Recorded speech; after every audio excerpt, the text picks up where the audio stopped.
I don't know, I believe Paul is coming in a minute, isn't he? He's just coming over. Yes, Paul is the policy manager for CHC and he'll be joining us shortly. Yeah, lovely. So, Sarah, can I hand over to you and maybe we get this started? Yeah, no, so you can. I'd be delighted to. Just sharing my docs as we go. So yes, one of the things I've been doing is working quite closely with CHC since I started my business. We've been doing some work with CHC and their team and getting to know finance a little bit better. And I thought this might be quite useful to share with this group as well and help get a better understanding of housing. Finance isn't necessarily one of the things that you think about, first of all, when you think about housing association, but they are big financial organisations. There's a lot that happens financially, and I think definitely something, if you're interested in housing associations, you'll want to get a handle on.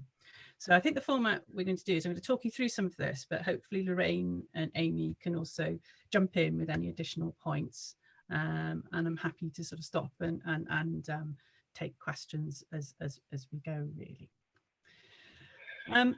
So it's really thinking about, let's demystifying some social housing finance concepts. And when I ran this course originally, I did ask people on Twitter what they didn't understand about social housing. So as Amy was saying, it's quite a big community within the people who work in housing. And there were lots and lots of things that came out when I asked Twitter. There's lots of things, even experienced CEOs and people who worked in the sector a long, long time. Like, I don't really understand how this works. Big bunch of things. So if you feel, gosh, this is something I don't understand as much as I'd like, this is all a bit complicated, I think everyone feels a little bit like that. But hopefully today we can unpack some of the points and sort of move along our understanding. And the key thing really I just wanted to start off with was thinking about, what are the financial statements in housing? How do we get a handle on what's going on? What are the key things financially? And the financial statements are a great place to start. Housing associations in Wales do need to report those on their websites. They're available. And there's also a set of what's known as the global accounts for the whole sector, where every single housing association is combined into one big set of numbers as well. So we've got quite a lot of information to work with. Now, what are in those financial statements? How do we get an understanding of them? Well, there's three main elements to them. There's the profit and loss, often known as the income and expenditure, which tells us what happened in the year. What income did they collect? Where did they spend their money? Then there's the balance sheet, which shows how big the organisation is at any point in time, how much it's owed, what its loans are, how much it owes to creditors, how big its assets are. And then finally, there's a cash flow statement, which explains in broad terms where the money has gone. And you'll also note that there's quite a lot of notes and descriptions and plenty of words in the financial statements, which are intended to give us more information. And that can be a valuable resource to go and research and understand. Now, those reports seem to be getting longer and longer every year. I can see the change since I started in the profession. And the attempt there is to create more clarity and understanding. Of course, the devil is always in the detail, so it's worth kind of picking out the key points. So this is a way I've shown how these things work. The profit and loss account is the movement between the year, and then the balance sheet is the position at the beginning of the year and at the end of the year. Now, I mentioned earlier there's quite a lot of resources that are available, and I would encourage folks to have a look at the CHC global accounts. The next session, part of this session is based a little bit on the financial statements for 2019. 2020 are also up now, and 2021, so there's lots of resources for you to look at. But fortunately, the numbers are pretty consistent, so we can talk about this. This is a really helpful place to understand what a typical housing association looks like, and then be able to understand any one housing association and be able to compare it to that sort of average. Unfortunately, there's a lot of consistency amongst the sector. So the key question, I know everyone would be really interested, is what are our main funding sources? Where's this income coming from? How does this work? And the total income now for the sector overall is £1 billion. So it's a really, really big question. And most of that comes from rent. There are some housing associations that also collect income from other sources, which is mostly care. So they might run care homes or do supported housing schemes or run other kinds of similar arrangements. And that care funding is specifically just for the care element. But really, it's all about the rent. And that's what pays for everything in housing associations. They do get some grants as well to undertake some work, largely about capital funding. So big capital projects. There's a lot of funding, about £250 million every year that comes in from SHUG, although that number goes up and down. It also gets about 200 million from new loans every year. So housing associations, in order to carry on their activities, do borrow money from banks, and then they need to think about the implications of that and work with the banks and as part of that business model. So housing associations have been working with lenders now for quite a long time, even before I started, even before I think we all started really. I think that that's been a very big part of the model, but something that does have implications for housing associations as they go forward. So the key takeaway, I've tried to put some takeaways in here with the phrase that my nephew uses, TLDR, too long, didn't read. If the key takeaway to take away from this is housing associations have over £1 billion of income in Wales in total, and most of that comes from rent, and it's pretty stable year on year. But also going on behind the scenes, they do gain quite a lot of grant and new loans to fund investments, both in new and existing homes, of over £500 million a year. Any questions at that point, or shall I carry on? Oh, I'll carry on then. So I wanted to think about a little bit more about what grant housing associations get in Wales and what types there are. They need grant really to sort what's known as a market failure. There's a problem which needs fixing. And there's two main types of grant in Welsh housing, the two big ones, if you like. One is known as social housing grant, SHUG, and there's also what's also known as dowry, which applies to some stock transfer housing associations, ex-council homes. There's also lots of other grants available for supported housing and care, and increasingly there's funding available for environmental works as well. So it's quite dynamic and really important that housing associations get all the grant in that they can. But that means working quite closely with organisations like Welsh Government, making sure that they work within those rules and regulations. And that does also have a complicating effect on the financial statements. I'd like to think a little bit more about social housing grant in particular. So Welsh housing associations on the whole don't have huge profit margins, and you can see that from the global accounts. They do, in order to fund new developments, they do need some help to make sure that they're affordable, and that's where SHUG comes into play. The key point is a subsidy is needed to make the rents affordable for the new homes. It is also very good for the lenders. They like to see the investment that comes in from Welsh Government. They feel this is a good bet. And then the lenders are then able to come in and fund these as well. It means that housing associations needn't take so many commercial risks as well. So SHUG is really important from that perspective, but grant is declining over the time. Back in the 80s, I think there were still schemes that were sort of fully funded by grant, and grant was at 58% for a long, long time. And grant levels are changing now and moving probably in the lower direction on average, I think it's fair to say.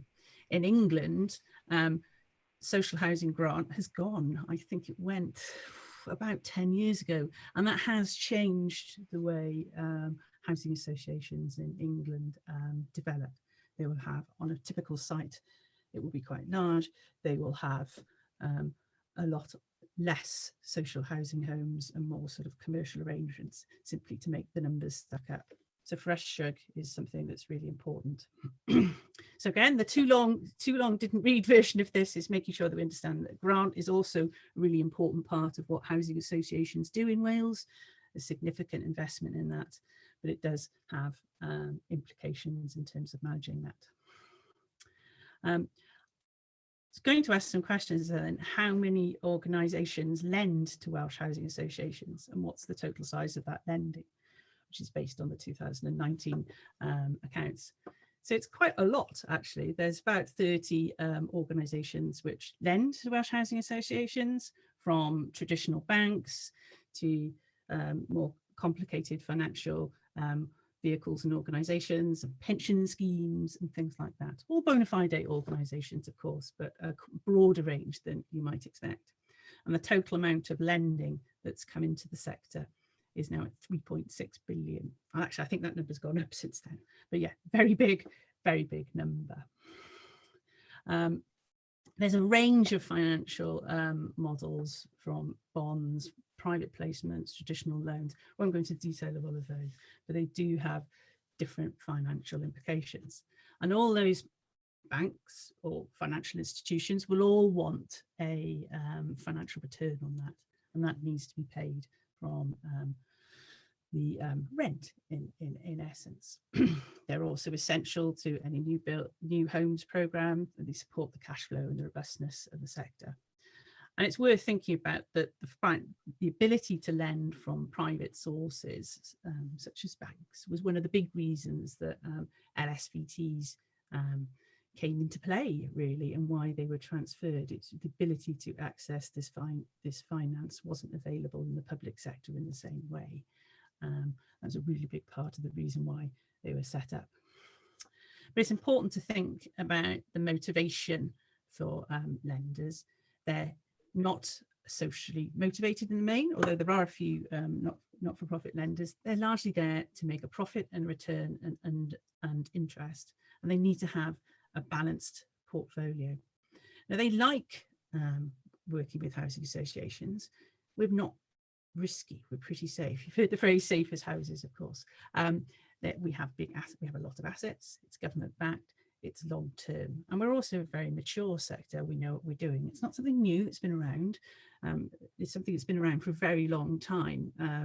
Victorians set up housing associations even further back in the past. It's something we know what we do, and lenders do like that, and they're looking for a long-term safe return. They'll be interested in housing. So that's something just to sort of highlight the key points really around lenders. They're an essential element of the sector, delivering investment of over £3 billion. They will put, though, covenant rules on the housing association. They will need to pay their interest, and that does drive some more commercial behaviour from housing associations, if you like, as they need to meet the requirements of the loan. So in the final little section here is just a little bit more really around financial statements and where that £1 billion goes. So quite a lot of it goes in day-to-day repairs, in depreciation, which is the wearing out of assets, in non-social housing activity, that's largely care, and then about 10% of that will be going into interest, so that's paying the loans.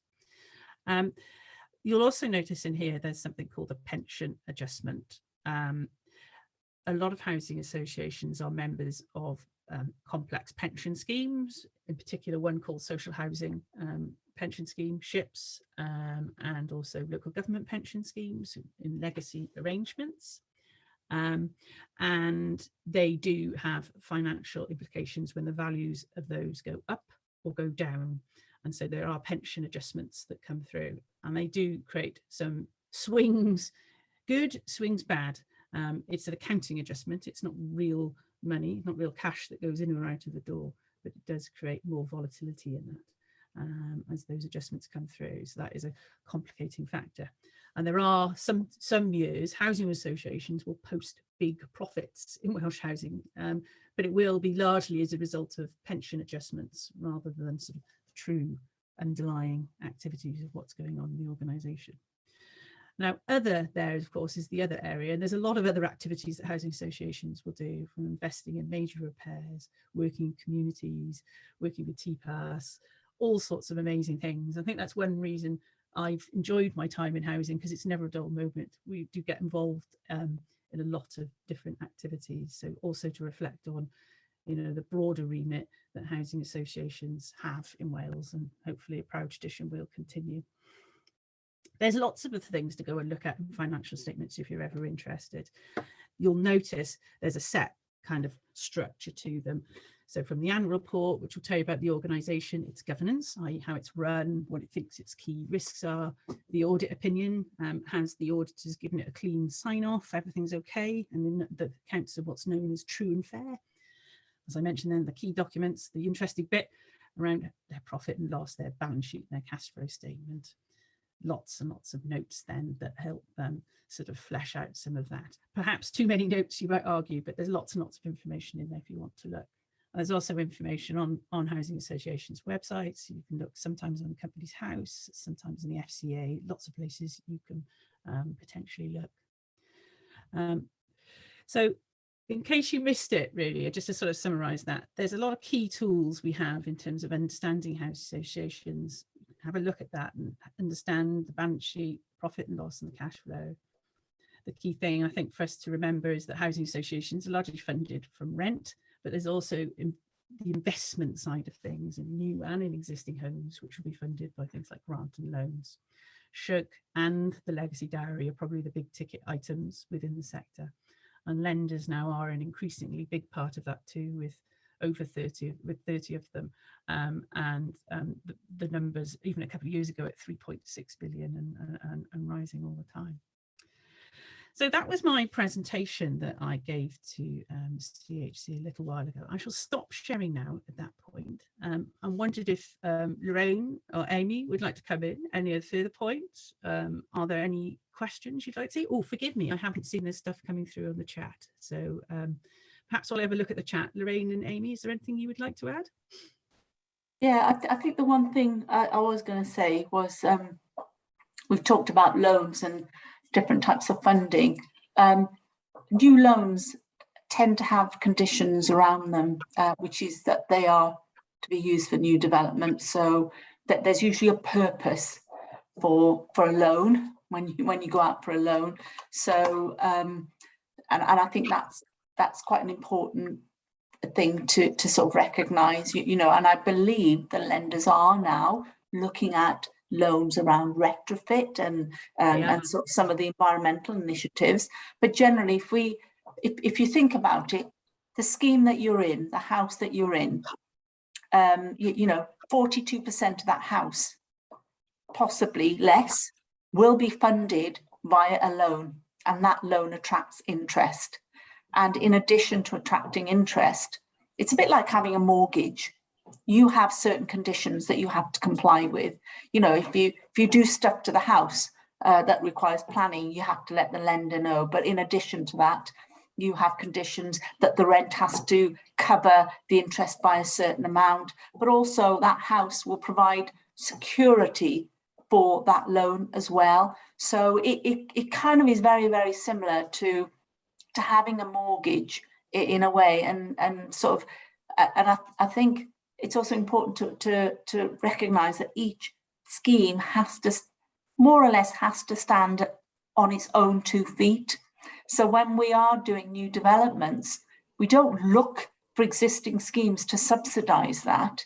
Generally, you know, 99% of the time, we would expect that scheme to stand on its own 2 feet. So we would expect the loan to come in, we would expect the rents to cover the interest, we would expect the maintenance to be covered by the rent. So, you know, so you're not putting any stress on the sort of the existing financial capacity of the organisation, and also because, you know, we want the existing schemes, we want to use that money for the tenants' benefits. You know, we've got repairs that we need to do on existing schemes and so on. So we do try and make sure that each scheme does stand on its own 2 feet. So I think that was just something I wanted to say. No, thank you for fleshing that out, Amy. I think that's really helpful. It's a really good point. Lorraine, So- did you want to jump in? Yeah, thanks for the slides, Sarah, because I thought they were really thought-provoking. You know, you can see the significance that rent has, and that's obvious, you know, we're housing associations, but also the level of external funding that we're getting in as well, you know, it's nearly equivalent to the amount of rent we're getting in. So just thought that was very, very interesting. And I think, you know, the thing with the global accounts that you've just shared, you know, there are a number of individual businesses within that who all operate in slightly different economic environments. No two businesses are exactly the same within those global accounts. So, you know, we'll all make different decisions based on different pressures within our organisation. So it'd be interesting to talk a little bit more about, you know, different elements of rent setting and how we make decisions, which is, you know, the purpose of consulting with tenants. A lot of that is, you know, our spend is being driven by, you know, what our tenants want us to spend money on. So yeah, I look forward to the rest of the discussion. Thanks, Sarah. Thank you. Thank you so much for everybody's comments. That's really helpful. Apologies, I couldn't see those and present at the same time. So maybe I'll just quickly run through some of those. There's a question from Sean saying, who can see the global accounts? Where can we see how much the sector is charging, spending, and what it's doing with it? I've just popped in the chat group. Great question. I've just popped in the chat the link to CHC's website with the global accounts. I'm sure if you did just Googled it and said CHC global accounts, it would pop up as well, because that's what I just did. So that's there for you. Please use it as a resource. I do. I'm sure other FDs in the sector use it as well. That's what it's there for, to improve accountability. Oh, I'm so sorry, Sheila, you couldn't hear me very well. I've got quite a loud voice, so that must be a tech issue. Hopefully you could improved, and if not, perhaps you can listen to the recording. David asked a really good question. Do any housing associations lend to each other? I read in the news the Welsh council got into trouble after lending money to London councils who couldn't repay on time. Really good question, and I know that has been considered from time to time, but as I understand it, not so far. That isn't in place. It would pop up in the global accounts work, and it's not there. So there is no risk between housing associations at this stage. That's the bit I was concerned about. Yeah, you're right though, that occasionally some councils have lent money because it's quite easy for them to do it, and one or two housing associations have got caught out. There was that story about not housing associations, sorry, councils. There was that story about councils had lent money to Iceland, I think, and that didn't work out very well for them when in the banking crash. There are rules in those finance covenants that Amy rightly reminded us of, which will put constraints on housing associations that stop them. That's known as lending on to someone else. There's rules which basically make it quite hard to lend in most circumstances above a trivial level. I think there was a period, Sarah, as well, where councils potentially were lending to housing associations. Some councils were. Yes, that's true. It's kind of dropped off the radar a bit now, and I don't think there was much activity there. No, but I've not heard of any of that recently. No, not really. But I definitely, yeah, you're right. I think the on-lending rules, and obviously, and I think they are ourselves constitutions as well, would you know, put constraints on their ability to lend. Yeah, we did borrow a relatively small amount of money via the local authority to set up a cooperative housing scheme, which is still going, and no financial troubles, I'm pleased to announce. And I know a couple of others have done a similar thing, but it's been very sort of project specific and quite contained. It's not about borrowing for running costs or anything like that. It is about borrowing for a specific project. But like you said, it's kind of gone out of fashion a little bit recently. So I haven't heard of anybody doing it lately. Sharon asks a really good question. She has a lot of empty buildings in the area. She's asking about repurposing those rather than focusing on new builds. I was told the reason can't do that is a lack of grants. She asks, is it true that lending is focused on new builds and not available for refurbishment? And wouldn't that be better for the environment? And if we were to do that, I think that's a really great question. Lorraine, did you want to pick that one up, or I'll follow up perhaps? Yeah, we've done quite a lot of that. When we were set up first, we didn't have any funding specifically for new build, so we brought quite a lot of empty properties back into circulation, and we repurposed quite a few as well. So it's certainly something that we found beneficial. If you can make it stack up, I think it's something that is really worthwhile, because a lot of those buildings are in the right place. They're near to facilities and schools and things like that. So I think if you can repurpose it, you know, and you can make it stack up financially, you know, look at the rents that potentially you could charge. You know, you may want to do something that's a little bit outside the norm. So yeah, just I think a little bit of financial modelling. But if anybody did want to talk to me about it, I'm very happy to talk about that offline, because we've made it work for us. Thanks.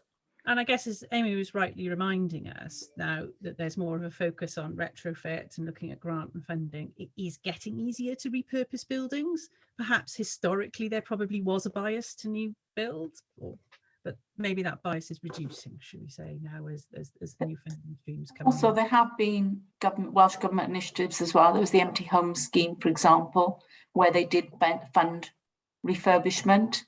So every now and then you do get those kind of initiatives which housing associations take advantage of. But unfortunately, not every property. It just depends on the state of the property, doesn't it? It depends on, you know, with WHQS as well, you know, are you going to be able to turn that house into something that meets our standards and is livable, and we feel would make a good social housing scheme. So yeah, I think Amy's absolutely right.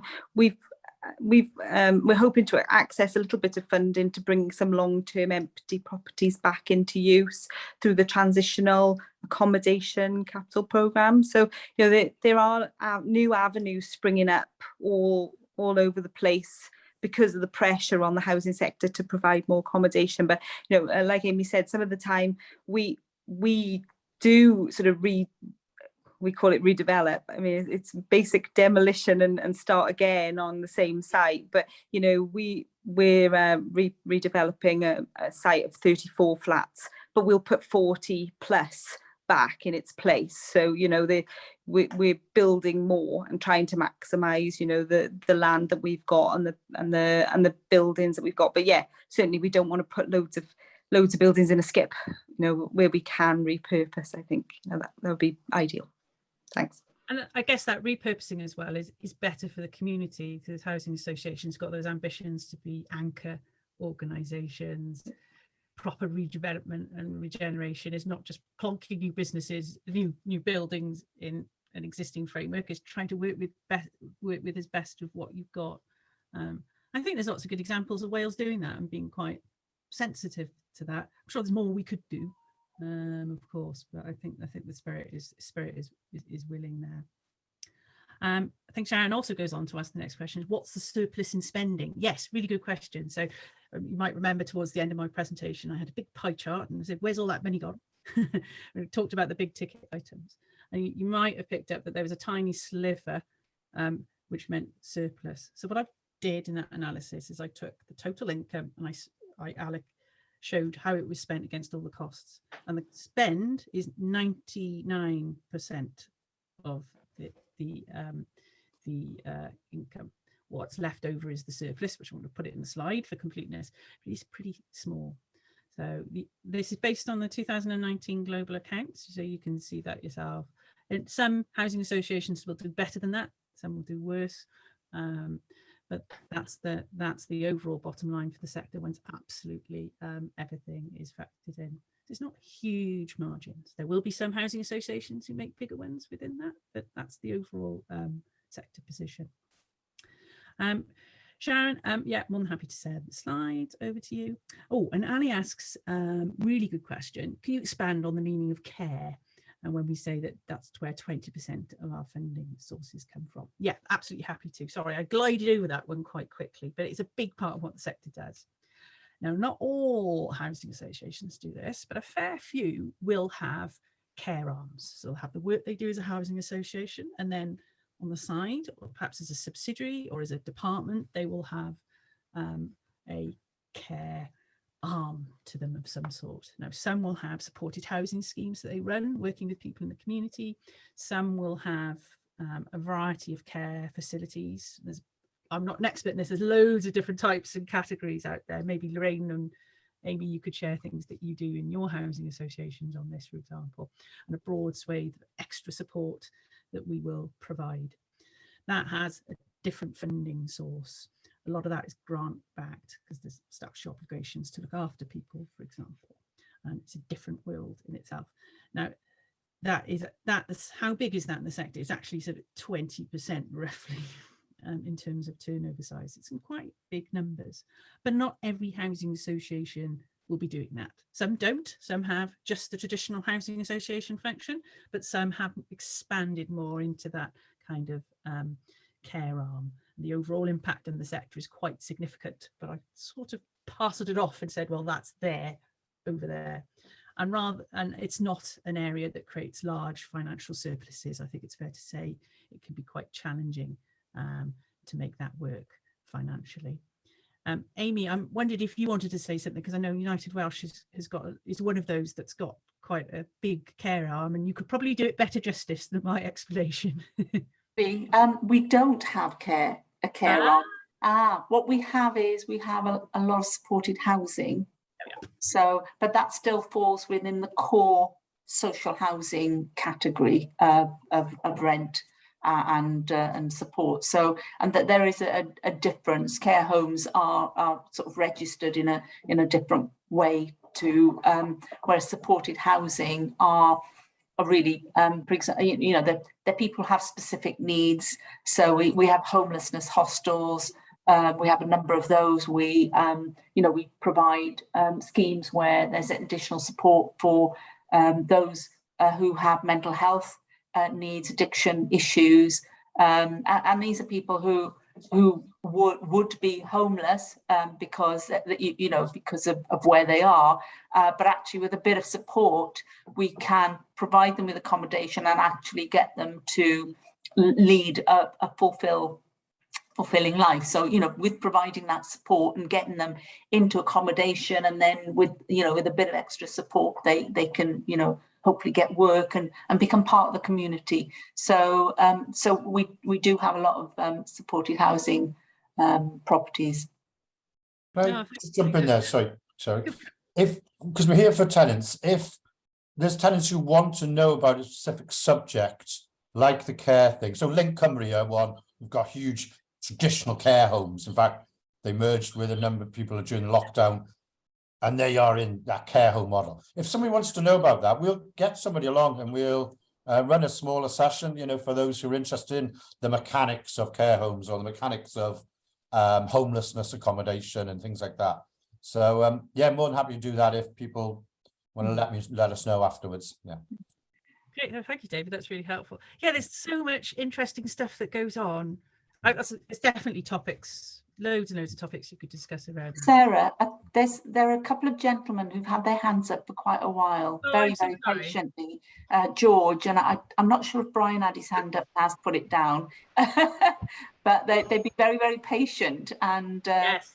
I don't know if they want to put their questions. Yeah. So sorry, George, I couldn't see that. Forgive me. The floor is yours. Let us know what you'd like to say. Right. Well, my question was, do you keep a record of how much the loans are costing that these billions of pounds? Well, when ADRA first set up, they had interest rates of 6%. And when I worked that out over 30 years, for every million they borrowed, they paid back 2.5 million over the 30-year period. So, I was quite concerned about that at the time, given it, there may have been other ways of doing it, but instead of borrowing money, because of how much you actually pay over the period. I know interest rates are going up currently. So therefore, you know, the problem may be arising again. I mean, we've had cheap money for the last 10 years, but at the end of the day, that now appears to be running out. And you know, what is the way forward? You know, I mean, could they do crowdfunding or something like that instead, and you know, but raise money in other ways? You know, the Bank of England prints billions of pounds every month. You know, is there a way of getting that? They just put numbers up on a computer, as it were, and create the money out of thin air. So, you know, would it be possible to get some of that money instead of paying these high interest rates over? No, thank you. That's a really good point. Lots in there. And maybe I'll make a comment, and perhaps Lorraine, you'd like to follow up. In terms of first questions, yes, it is closely monitored. A lot of financial reporting on interests, the affordability of it for the housing association. Is it meeting certain ratios? Is it affordable? And then there's also longer term reviews and plans. So, you know, so you're mentioning an example of I think Adra was it who borrowed money at 6%. They will have had to have had a 30-year business plan, which has looked at whether they could afford that throughout the life of his loan. Is it worth it? And there are appraisal tools and mechanisms that are used to check that and say, is that okay? And to a certain extent, I would say that loans and lending is part of the model of what it is to be a housing association at the moment. And that's something we'll need to keep an eye on. But you're absolutely right to be vigilant about that and ask that question, because we have been lucky with 10 years, over 10 years now, very low interest rates. And that is changing as we speak. So it's something that's getting very close attention from every housing association board, I'm sure. And there are other models, I think, of financing and funding that are out there. I guess they still need their returns, though. As I said, since I've been in the sector, I've seen lots of new, over the 20 years, seen new lenders coming in with new products and models. But they still need their buck. I mean, Lorraine, I don't know what you say about your thoughts. You're probably closer to it on a day-to-day level in terms of new funding sources out there and sort of practical things that perhaps you're thinking about as a housing association on this. Yeah, thanks, Sarah. It is really interesting, isn't it? Because the landscape for borrowing has changed quite quickly yes. over recent months. So, you know, we refinanced a year ago and sort of we were a little bit concerned that interest rates were starting to creep up. But I mean, we fixed one lot of borrowing with an underlying rate of less than 1%. So, you know, money was very cheap not very long ago, and now it's looking to become more expensive very quickly. So I think one of the things that we talked about earlier on is that, you know, when we go out to borrow money, it's for a purpose, it's for development. Hopefully going forward, we can borrow money, as Amy said, for decarbonisation and energy efficiency works. You know, there'll be more loan products available. I think the one thing that I would say is that borrowing is still relatively cheap. It's cheaper than when we set up as a business in 2008. You know, it's still not too bad. I love the idea of getting my hands on some free quantitative easing money, but I don't think that actually is possible. But you know, if anybody does have an inside track on that, please let me know. But yeah, I mean, crowdfunding, I think people do that for sort of smaller projects. I don't know. I mean, I think what has changed over recent times is that there's more choice. You know, Sarah's identified there's nearly 30 lenders in the market. There are pension funds, you know, maybe pension funds are potentially a way forward, you know, if that becomes, you know, more competitive than traditional borrowing. But, you know, we just need to make sure that we're not, you know, borrowing things that we don't need, you know, borrowing for, you know, carrying cost of borrowing too early. So, you know, we just go to market when we need the money. So we're trying to be as sensible as possible on the timing of going out to the market. But, you know, I think it's still fairly competitive out there, and you know, let's see how the markets go. Amy, I don't know if you have any comments on this. I think you probably made all the points there, really. I guess I totally agree with you that actually the interest rates we're seeing at the moment, and even those predicted, are not the lowest at all. I think, if anything, the last few years have been the unusual ones, where we've seen interest rates, below 2%, and sort of almost hitting zero, really. That's unusual. But if you look historically, actually 5-6% is has been sort of the norm.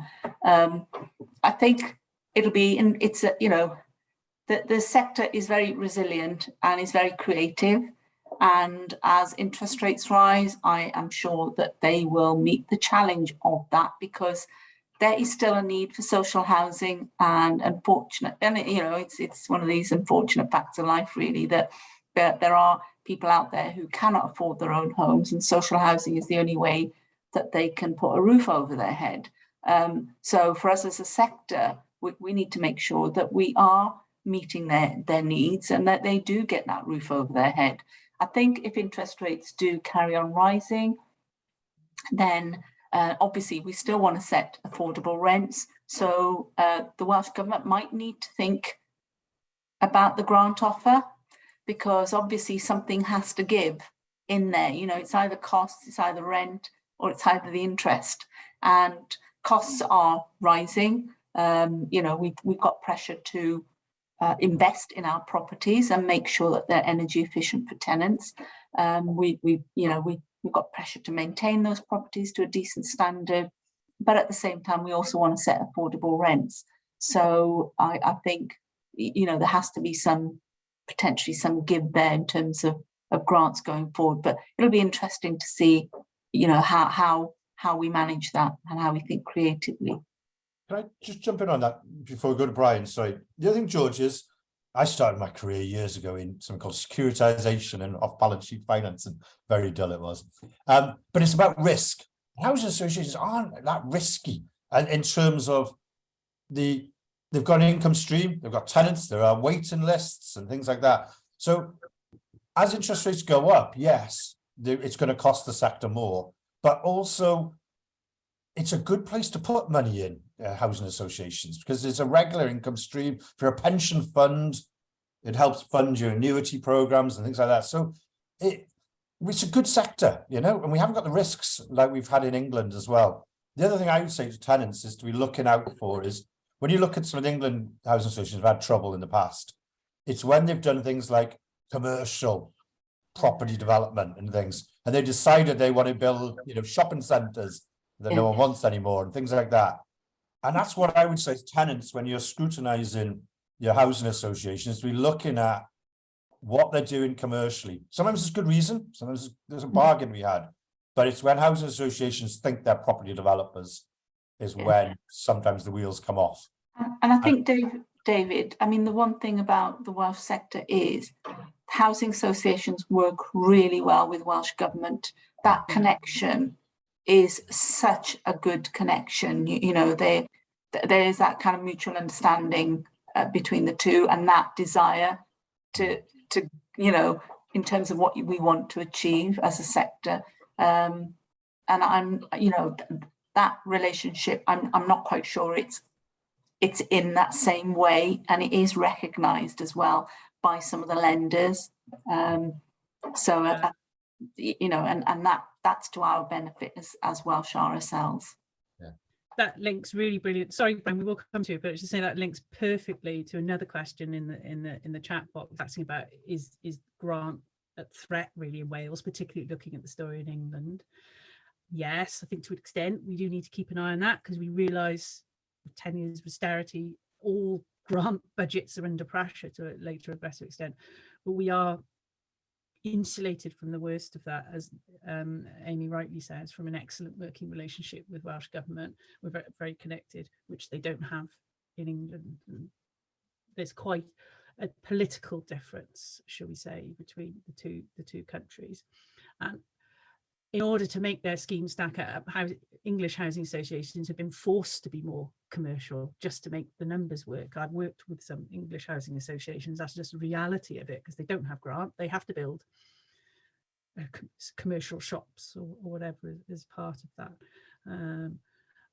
But we're lucky we have that opportunity to be less risky and still develop. So yeah, really important we still have that relationship with Welsh Government, and all questions about devolution or all those sorts of things as well, and that status quo carries on for us, because it's good, but definitely something we want to keep an eye on.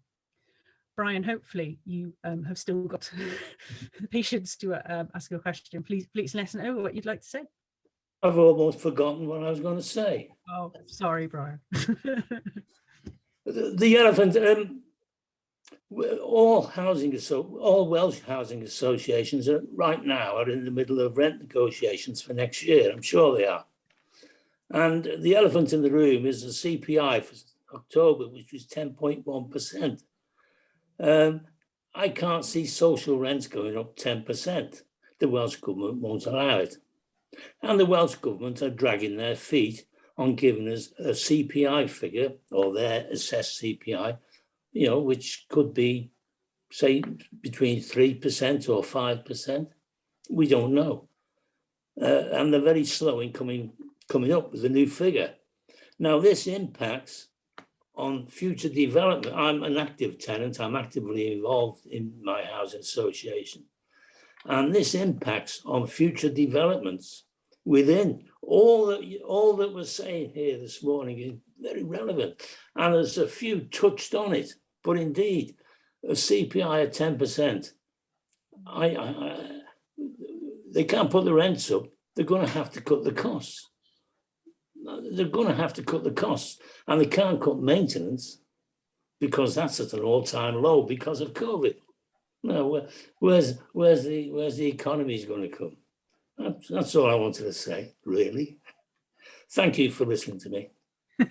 No, thank you, Brian. Lorraine and Amy, is there anything you're able to share from sorts of conversations you're having? It is a big challenge. It's a massive challenge. You know, you're obviously feeling our pain, Brian, because I think these are the conversations that we are having at board currently between exec team, really around. Hopefully we will know soon, because I think if anything, it's the uncertainty that is that is difficult, because once you know, then you can look at what you can do, but not knowing is the difficult bit. What I will say, obviously, is I'm glad we have, you know, from a management perspective, really, we've moved away from rent freeze. And the reason I say that is because I think from a lender's perspective, it would have, as a sector and from a rating perspective in terms of us being attractive, that probably wouldn't have been to our benefit. But having said that, obviously we want to keep rents affordable, you know, 10% increase out of the question. So yeah, somewhere around the 3 to 5%, I think, is hopefully where it will end up. And I think as housing associations, we are going to have to think very carefully about how we manage that. You know, we've seen utility costs increasing for our tenants, but also for ourselves as well. And maintenance costs have gone up. I think it'll be a difficult balancing act for us. But again, I'm sure we'll think creatively about how we can manage that. And I'm not going to crystal ball gaze or pull a rabbit out of a hat anytime soon, but we will manage it. You're retiring in 2 weeks. It's a good time to retire. I have a very, very good team. I've had a very good team. Thank you. Thank you very much. Lorraine? Yeah, I mean, I agree with Amy. We need to keep rents affordable. There's no point increasing our rents to levels where tenants can't afford to pay them. So, you know, 10% rent increases would be far too much, and we wouldn't want to do that. So I don't think the minister's there either. So I agree with you, Brian. Do we know what's going on? Like Amy said, no, we don't. We're getting sort of feelers out, but you know, it's very difficult to tell. But what we do know is that we will get an answer quite soon. So I think the minister will be making a decision quite soon. So yeah, I think it will be difficult. We'll have some difficult challenges, but we'll rise above it, and we'll work with our tenants to make the right decisions on, you know, what services we need to look at, and maybe we just hold back on a few projects this year and see where we can fit them in future years. You know, we have lots of flexibility within our budget settings, so we have some choices. We obviously have some fixed costs like salaries and, you know, repairs and maintenance, but you know, we also do other things that we can choose to move resources around and you know, maybe postpone some projects till the, you know, future years. So I think we've got lots of opportunity, but it's only by working with our tenants that we'll get the right decisions made. So I look forward to our budget setting with our tenants. Can I ask David Wilton? Is David Wilton there? Yeah, I'm here. David, I'm at the conference next week, and can we ask Julie James what the CPI We've got to be close. We've got to be close. You know, personally, if I was going down the bookies, I'd put on 5%. As what I would expect it to be. I think we're very close. I mean, Paul was in a meeting this morning. He said, I don't know if he's got anything news he can say, but whether that was just an internal planning meeting. But we are close. We'll know soon.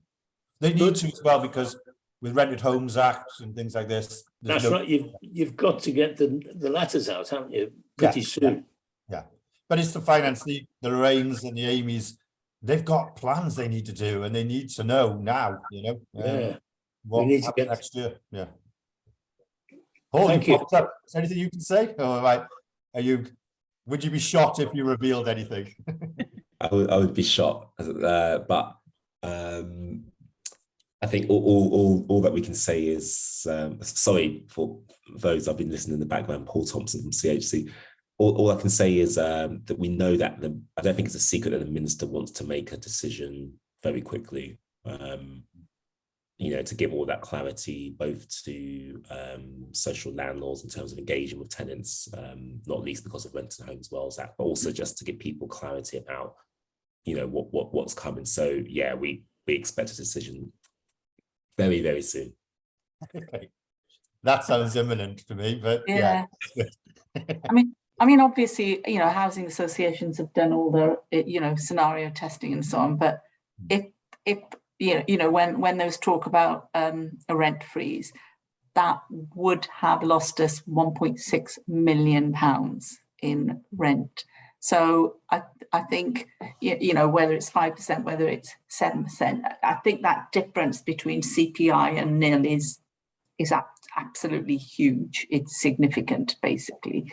For housing associations. So that's kind of, you know, if you look at, you know, what they might need to cut back on. And I think that was the difference between 5% and nil. So actually 7% and nil is even bigger. So it kind of, it just shows, shows. And when you add that up across 40 housing associations. Yeah, but also it's not just lost for the 1 year, because that forms the basis for future years increase. So once you've lost that rent, you actually lost it for all the future years as well. So over, say, 30 years, that's a huge amount of money and a huge amount of services. Actually, it's not the money, it's the services that you can't provide to tenants. So, yeah. Can I go back to Ali on one of the points you asked about was that grants? So it used to be fixed at, was it 58% or something like that? It was the Welsh government would put, you know, half fund new builds. And then a couple of years ago, I think his name was Limp Hammett, some clever people came together and looked at it and went, you're paying the same subsidy for the same properties, when really some might be on a contaminated piece of land that you want to develop versus ripping up a green fields, which is cheaper, you know? So why are we paying the same grants? And I think that's why it got varied. The problem is once you drop the 58%, it's what stops them then dropping it down and down and down, or only funding people who've got 40% need compared to one that's probably more. We've got some feedback there. Can we just, Alan, can you just mute some people? Yeah.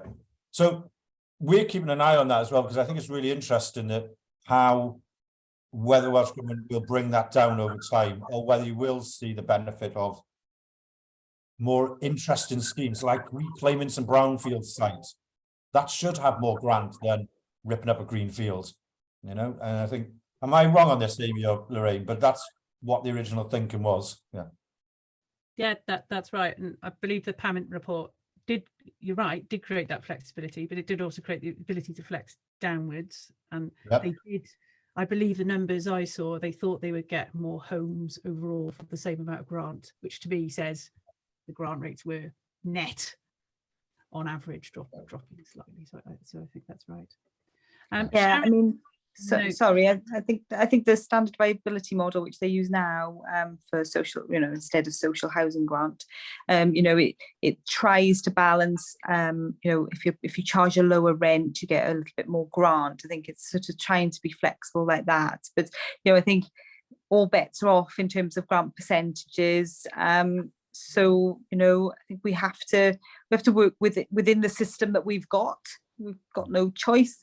But I think going back to your earlier point about our relationship with Welsh Government, they are listening to us, and I know that they are listening and they are very supportive. And the minister in a meeting I attended recently said, you know, her priorities are the same as our priorities as housing associations. So you know, they are in listening mode, and I think there is quite a lot of activity and a lot of thought being put into grant funding to make it as easy as possible to access. So we welcome that. Thank you. Sharon in the notes in the chat has made a very good point about care funding, and rightly sharing, it is quite complex. You know, the councils, people can have individual care plans. Some of this funding is driven through the council. The arrangements are not straightforward, and there's all sorts of implications that need to work through. I think that's a really good reminder, stroke clarification for us. It's absolutely true. So there are all sorts of complexities in the way care is funded. You'll be aware it's something that you know, whole UK needs to be thinking about. So yeah, maybe that would be best dealt with in a topic session on itself, actually, as David says, if there's interest for that, because there's a lot of interesting stuff in that. Are there any other questions, any other thoughts, observations, anything else you'd like us to go through? Thanks very much. Sorry, there were a couple of, when we first planned this session, there was a couple of myths or things I wanted to tackle on this, which was that classic things like, do current tenants subsidise new buildings? Now, Amy, I think you covered that, saying it's meant to be self-contained, isn't it, a development? Yeah. But that's what people say. So what would you say to that? Do current tenants subsidise new building?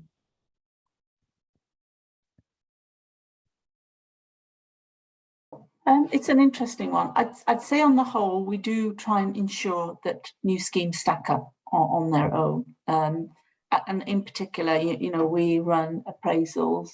The schemes have to meet the KPIs, so we judge them on their, you know, they have interest cover KPI, you know, positive net present value, which is i.e. that they are self-funding.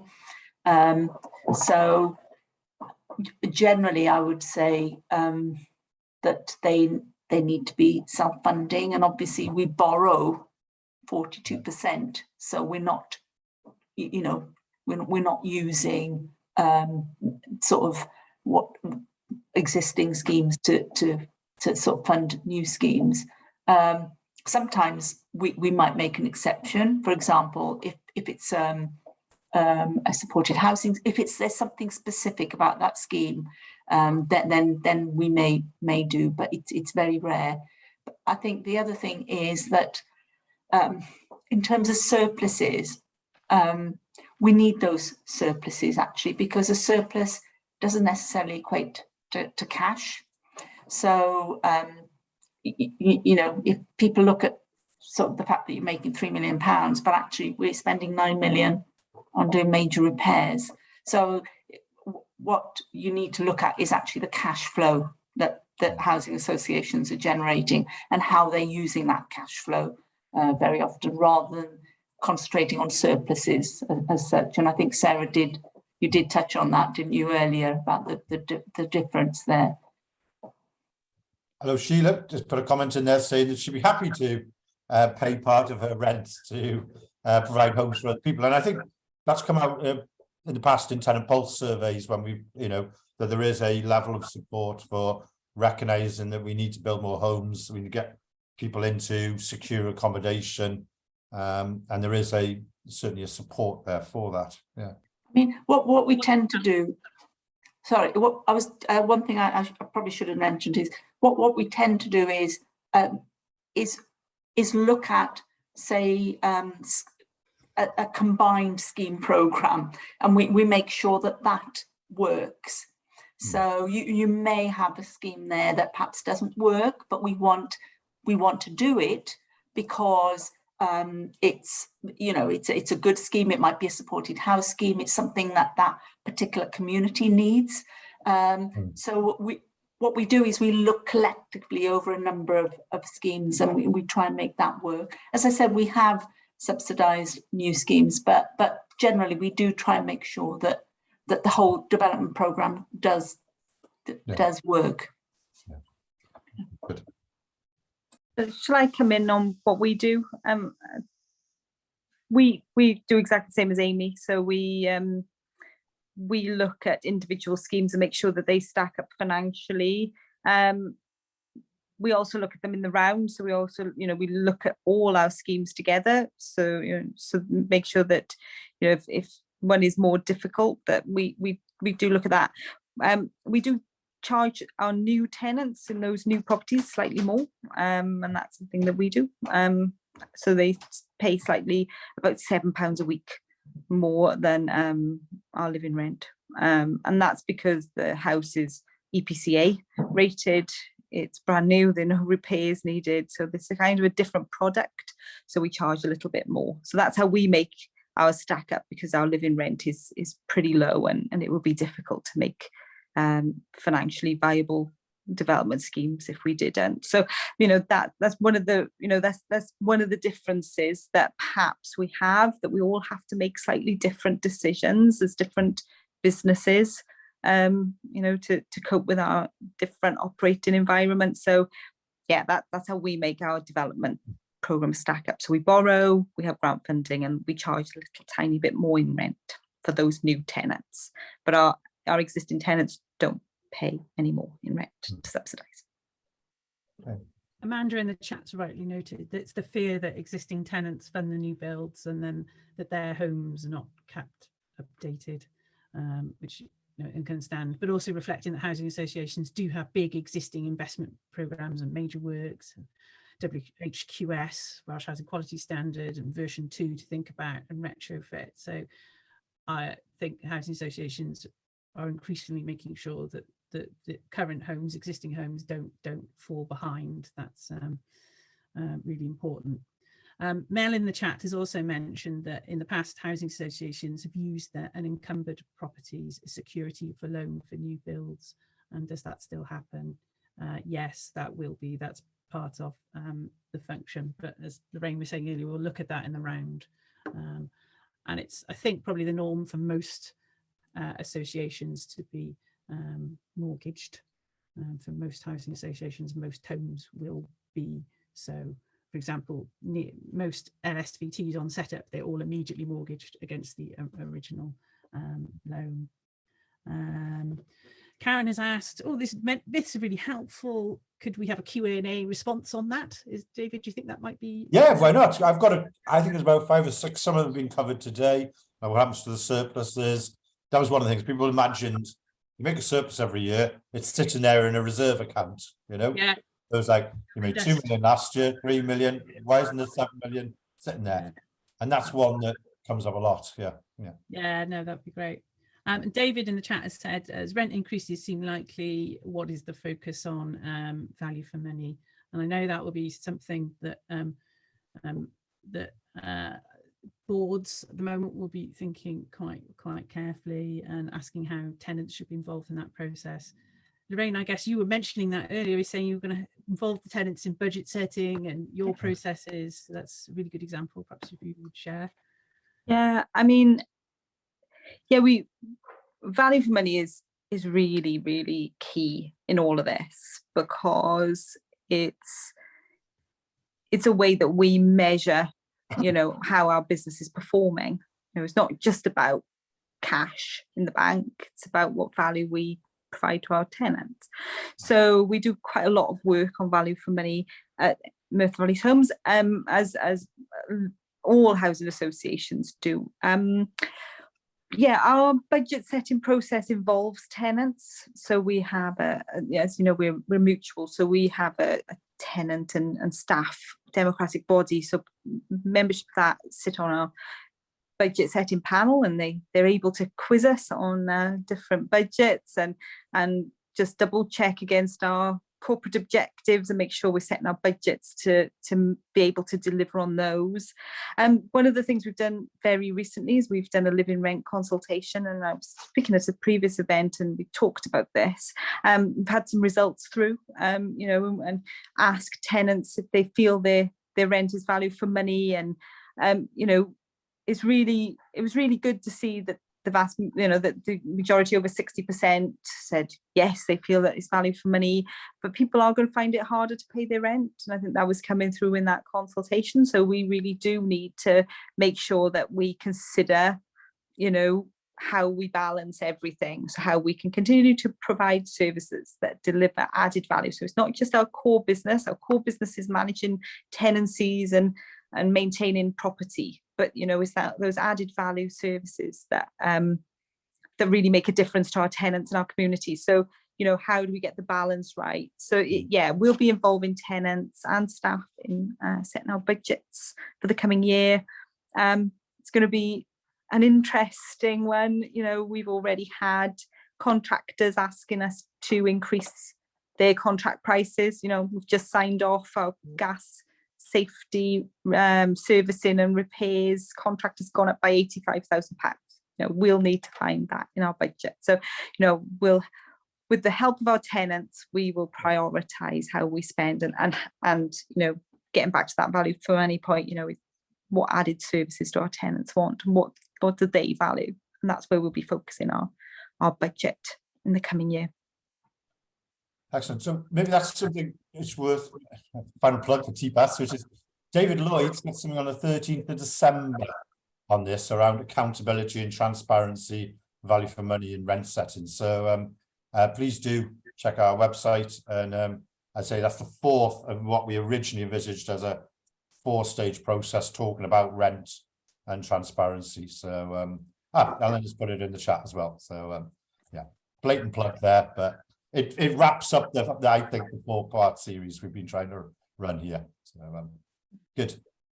I think we're probably on time, aren't we, Eleanor? Oh, we got some feedback somewhere, haven't we? I don't know where that is, but yeah, we're nearing the end of today's session now. So unless there's any final questions, I don't know if there's anything quickly going in. No links. I'd just like to say, sorry, David, there was just one final observation, I think, in all of this, and that's that actually I think tenants need to have financially resilient social housing landlords, and I think that's really, really important, because the last thing you want is for your landlord to experience financial difficulty, and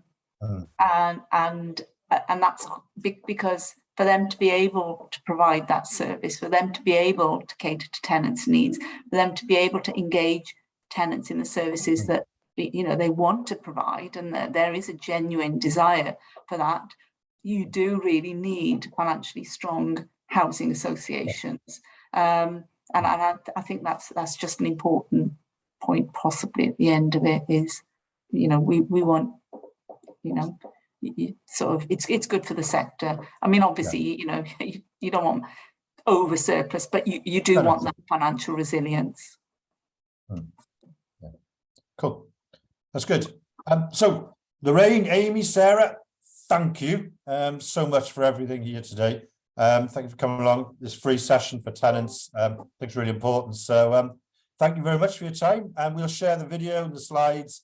Anyone who's registered, we'll send all that out probably this afternoon, maybe tomorrow morning. So yeah, thank you all for coming. And shameless plug for our